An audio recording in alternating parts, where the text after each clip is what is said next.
सिरसा की ऐसे पावन भूमि पे आप सबने न्यारे राम राम। नाथ संप्रदाय के बहुत सिद्ध योगी बाबा सरसाई नाथ की कृपा भूमि के तौर पर विख्यात गुरु नानक देव जी, गुरु गोविंद सिंह जी तथा साहबजादे अजीत सिंह की पावन स्मृतियों को सहेजने वाली इस पुण्य धरा को कोटि कोटि नमन करता हूं। बोले सो निहाल, बोले सो निहाल। यह भूमि भारत की राजनीति के ताऊ कहे जाने वाले देवीलाल जी की भी कर्म भूमि रही है, जिन्होंने सिद्धांतों के लिए प्रधानमंत्री पद की कुर्सी को ठुकराया था।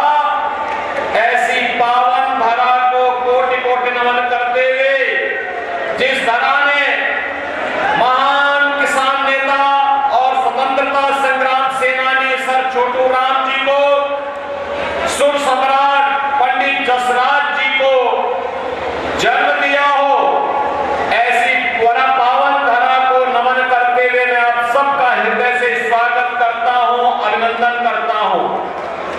मंच पर उपस्थित हमारे पूज्य संत श्री सौंदर्यनाथ जी, महंत श्री केशवनाथ जी, यहाँ की सांसद श्रीमती सुनीता दुग्गल जी,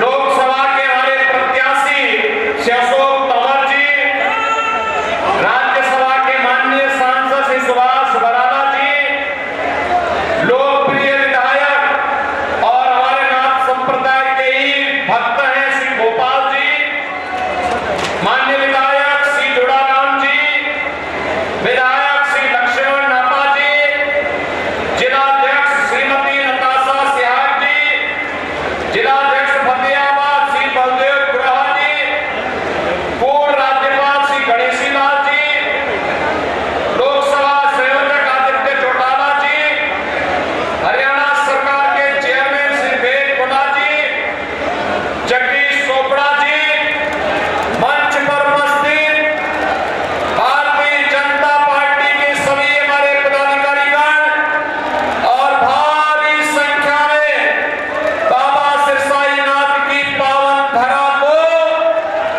विकास और विरासत की भूमि के रूप में स्थापित करने के लिए यहाँ पर उपस्थित मेरे बहनों और भाइयों, आप सबका मैं हृदय से अभिनंदन करता हूँ, स्वागत करता हूँ। बहनों भाइयों, मैं बाबा गोरखनाथ की धरती से और मर्यादा पुरुषोत्तम प्रभु राम की पावन जन्मभूमि से आपके बीच में यहाँ पर आया हूँ। भारत के यशस्वी प्रधानमंत्री और दुनिया के सबसे लोकप्रिय राजनेता मोदी जी का संदेशा लेकर के आया हूँ, और संदेशा ये लेके आया हूँ कि 4 चरणों के चुनाव पहले ही संपन्न हो गए थे, 5वां चरण चल रहा है, और अब पूरे देश के अंदर एक पहले 3 चरणों में, 4 चरणों में जो लहर थी, 5वें चरण में वो सुनामी बन चुकी है, मोदी की सुनामी पूरे देश के अंदर। और एक ही स्वर गूंज रहा है, चारों ओर एक ही नारा गूंज रहा है, और वह है कि फिर एक बार, फिर एक बार, तीसरी बार, तीसरी बार,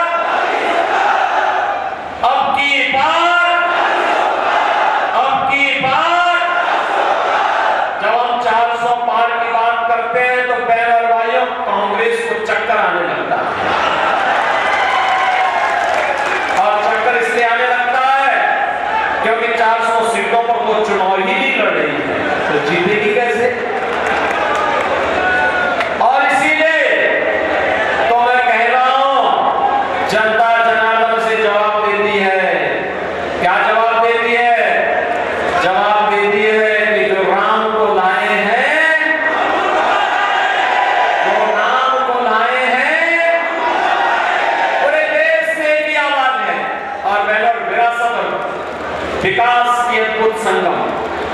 अयोध्या में रामलला आ गए और कांग्रेस को तो सत्ता की इतनी जल्दी थी कि करतारपुर साहब को ये भूल गई थी। तो मोदी जी आए, तो मोदी जी ने आने के बाद करतारपुर कॉरिडोर के निर्माण के कार्यक्रम को भी आगे बढ़ाया। गुरु नानक देव की पावन धरा को भी भारत का हिस्सा बनाने का कार्य आगे बढ़ाया और गुरु गोविंद सिंह जी महाराज के चार साहबजादों ने, जिन्होंने सरहिंद के लिए अपने आप को बलिदान किया था, उनके नाम पर 26 दिसंबर की तिथि को वीर बाल दिवस के रूप में मनाने की घोषणा दी गई है। इसलिए बहनों भाइयों, आज इसीलिए मैं आपको पास आया हूं कि पावन धरा तो मेरे लिए दो प्रकार से महत्वपूर्ण है। गुरु नानक देव जी से लेकर के गुरु गोविंद सिंह जी के साहबजादों की पावन धरा के रूप में और हमारे नाथ संप्रदाय के पवित्र संत बाबा सिरसाई नाथ जी के नाम पर, जिनके नाम पर इस सिरसा बसा हुआ है, इसलिए ये मेरे लिए एक पावन धरा है। इसको मैं कोटि कोटि नमन करता हूं, आप सबका अभिनंदन करता हूं, स्वागत करता हूं। बहनों भाइयों, आज देश बदल चुका, हमारी पीढ़ी सौभाग्यशाली है कि हम नए भारत के नागरिक हैं, मोदी जी के नेतृत्व में कार्य कर रहे हैं और जो दुनिया के लिए असंभव है, जो कांग्रेस में असंभव था, और मोदी जी ने संभव करके दिखा दिया, कर दिया ना। देखो, पहले दुनिया में भारत का सम्मान नहीं बचा, लोग भारत को शक की निगाहों से देखते थे। पहले दुनिया में भारत के बारे में तमाम प्रकार की चर्चाएं होती थी, हमारी सीमाएं सुरक्षित नहीं थी, दुश्मन भारत की सीमा में घुस जाता था, आतंकी विस्फोट होते थे, जगह जगह विस्फोट होते थे, नक्सलवाद चारों ओर फैला हुआ था, विकास कार्य ठप पड़े थे। जब सुबह उठते थे तो पहला समाचार भ्रष्टाचार का और सायकाल होते होते आतंकी वारदात की घटनाएं आने लगती थी, निर्दोष लोग मारे जाते थे, सेना के जवान शहीद होते थे, गरीबों के कल्याण के लिए कोई योजना नहीं थी, कोई गरीब भूख से मरता था, किसान आत्महत्या करता था, दवा के भाव में मरीज दम तोड़ता था, बेटी और व्यापारी सुरक्षित नहीं थी। बहनों और भाइयों, पिछले 10 वर्षों में मोदी जी ने भारत की तस्वीर और तकदीर को बदला है। ये तस्वीर और तकदीर को कैसे बदल दिया है? आज भारत का सम्मान दुनिया में बढ़ा है, दुनिया में कोई संकट आता है, लोग दुनिया भारत की तरफ देखती है, सीमाएं सुरक्षित है, अब कोई दुश्मन भारत की सीमाओं का अतिक्रमण नहीं कर सकता है, क्योंकि नया भारत है और आतंकी वारदात तो नहीं होती, इसमें नकेल कसा गया। लेकिन अगर पटाखा भी जोर से फट जाए ना, तो सबसे पहले पाकिस्तान सफाई देता है कि नहीं, मैंने नहीं किया। उसे मालूम है अगर समय रहते सफाई नहीं की तो ये भारत है, छेड़ता नहीं है, लेकिन अगर कोई छेड़ता है तो उसको छोड़ता भी नहीं है और भयभीत रहता है। बहनों भाइयों, भय बिनु होई न प्रीति, ये वही है। जब ताकत होती है ना, तो हर व्यक्ति शांति और सौहार्द के लिए आपके सामने झुकता है और आज भारत ने दुनिया को एहसास कराया। विकास के कार्य बड़े बड़े highway, railway, metro, IIT, IIM, AIIMS, one district one medical college, IIT, NIT, world class university और हर व्यक्ति के स्वास्थ्य के लिए हर घर नल और नल में जल की योजना मोदी जी ने पूरे देश के अंदर लागू कर दी। देखो, कांग्रेस के लोग भूखों मरते थे, गरीबों को भूखों मारते थे, उनका राशन खा जाते थे। और बहनों भाइयों, भाजपा की सरकार में 80 करोड़ लोगों को फ्री में राशन मिलता है। मैं बोलना चाहता हूं, जो लोग पाकिस्तान का राग अलाप रहे हैं, उनको बोलो 23 से 24 करोड़ की आबादी का पाकिस्तान भूखों मर रहा है, वहां की जनता सड़कों पर है, तोड़फोड़ आगजनी हो रही है,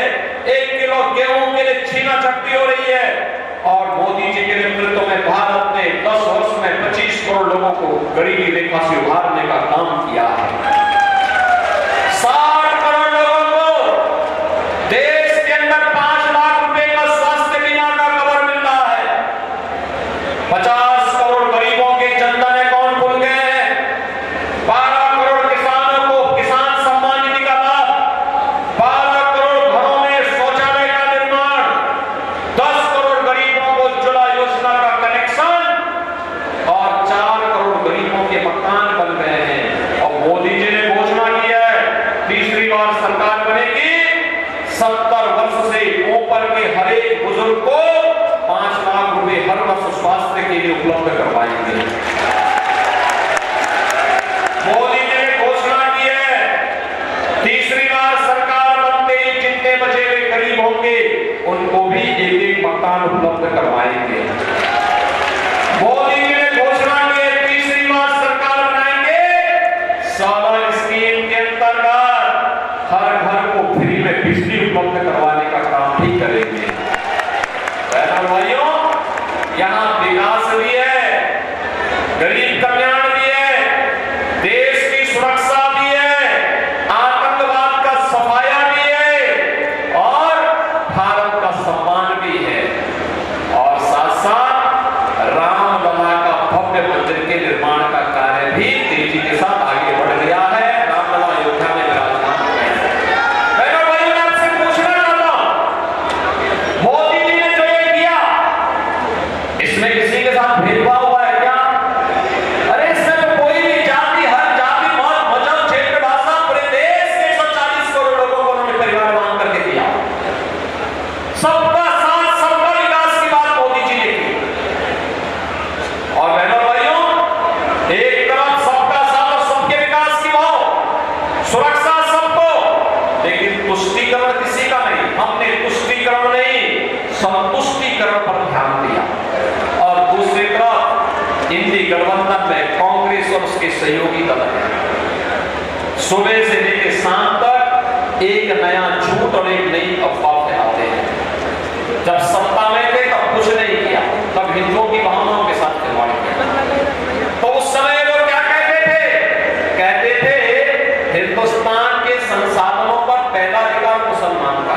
अरे कहां हमारा हिंदू जाएगा, कहां हमारा दलित जाएगा, कहां पिछड़ा जाएगा, कहां के गरीब जाएगा, कहां महिलाएं जाएंगी? और ये राग रागते थे वही। और आज बहनों और भाइयों, इनके अंदर एक और भूत सवार हो गया है। कांग्रेस ने अपने घोषणा पत्र में इतनी खतरनाक घोषणा कर दी है, अब कहती है कि कांग्रेस सत्ता में आई तो सत्ता में आने के बाद गरीबी हटाने के लिए देश के हर नागरिक की संपत्ति का सर्वे करवाएगी। सर्वे करा करके वरासत टैक्स लगाएगी। वरासत टैक्स का मतलब आपके बाप की, आपके दादा की, आपके ग्रैंडफादर, आपके फादर, जिसकी भी प्रॉपर्टी आपको मिली होगी, उस प्रॉपर्टी में से आधी प्रॉपर्टी कांग्रेस के लोग ले लेंगे और फिर इस प्रॉपर्टी को वह मुसलमानों को बांट देंगे। क्या आप इसको स्वीकार करेंगे? क्या आप इसको स्वीकार करेंगे? क्या आप पाकिस्तानियों को और मुसलमानों को अपनी संपत्ति पे कब्जा करने देंगे? क्या? अरे हरगिज़ नहीं, भारतीय जनता पार्टी को कोई मौका ही नहीं आने देगी। और भारतीय तो बात की बात आएगी सत्ता में, रामलला के कारण इनको अब किसी भी जन्म में सत्ता नहीं मिलने वाली है, कभी नहीं मिलने वाली है। क्योंकि चुनाव तो राम भक्त और रामद्रोहियों के बीच में हो गया है। ये तो रामद्रोही है, हमेशा राम का विरोध किए हैं, भारत की विरासत का विरोध किए हैं। इनको सत्ता कभी नहीं मिल सकती है। और यही कहने के लिए आज मैं आपके पास आया हूं। बहनों और भाइयों, आपने औरंगजेब का नाम सुना होगा। ये मुगलों में सबसे क्रूर बादशाह था। औरंगजेब, कोई मुसलमान भी अपने पुत्र का नाम औरंगजेब नहीं रखता, मालूम है ना आपको? इसलिए नहीं रखता, औरंगजेब ने सत्ता के लिए पहले अपने भाई की हत्या की और फिर अपने बाप को भी जेल भेज दिया। बाप उसका पानी के लिए तरसते तरसते मर गया। वह औरंगजेब था। और अब औरंगजेब की आत्मा कांग्रेस के अंदर घुस गई है, इसीलिए वो वरासत टैक्स के नाम से जजिया करार पे लगा रही है।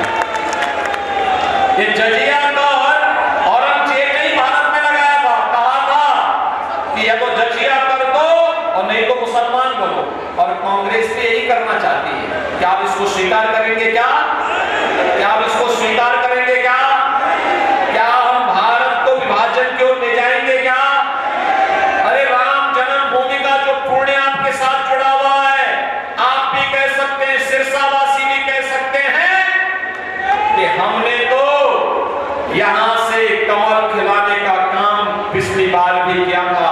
श्रीमती सुनीता दुग्गल को चुनाव जिता करके भेजा था, मोदी जी को प्रधानमंत्री हमने बनाया था। मोदी जी प्रधानमंत्री बने तब अयोध्या में राम मंदिर के निर्माण का मार्ग प्रशस्त हुआ। ये श्रेय तो आपके ऊपर गया, नेतृत्व तो मोदी जी का है, लेकिन श्रेय तो आपको जाता है। ये पुण्य आपको प्राप्त हुआ है, ये पुण्य आपके साथ जुड़ा हुआ है, इस पुण्य से वंचित नहीं होना है। और इसीलिए देश के अंदर जो आवाज आ रही है, वो आवाज यही है, हर जवान से की आवाज है, और वो आवाज है जो राम को लाए हैं, जो राम को लाए हैं, और राम को लाने वालों को फिर से देश की सत्ता सौंपी है। सौंपने को तैयार है? सभी सिरसावासी तैयार हैं? सभी लोग तैयार हैं? सहमत हैं? यहां से भारतीय जनता पार्टी के हमारे लोकप्रिय प्रत्याशी, युवा और जुझारू प्रत्याशी श्री अशोक तंवर चुनाव जीत करके जाएंगे। लेकिन बहनों और भाइयों, आपके पास 5 दिन का समय है। इन 5 दिनों में मोदी जी का संदेश घर घर पहुंचाएंगे। क्या काम है? पहले मुझे बताओ, कितने लोग हैं जो कमल खिलाने के लिए अपने आप को 5 दिन का समय देंगे? पूरा सिरसा ही तैयार है। अब इसमें मेरी बात सुनो, 2 काम करना है। आपने मेरे सामने संकल्प लिया है 2 काम। एक, हर व्यक्ति को प्रतिदिन 5 घर जाना है। उस परिवार के हर एक सदस्य से मिलकर के उससे कहना है, 18 वर्ष से हर वयस्क मतदाता को बोलना है कि देखो, आत्मनिर्भर और विकसित भारत के लिए हमें मोदी जी को फिर से प्रधानमंत्री बनाना है। मोदी जी को प्रधानमंत्री बनाना है तो इसके लिए कमल खिलाना है। और श्री अशोक तंवर जब यहां से चुनाव जीत करके जाएंगे तो मोदी जी 400 पार के लक्ष्य के साथ जाएंगे। तो बहनों और भाइयों, सारी समस्याओं का समाधान जाएंगे। 5 दिन में 25 घर, और चुनाव के दिन उन 25 घरों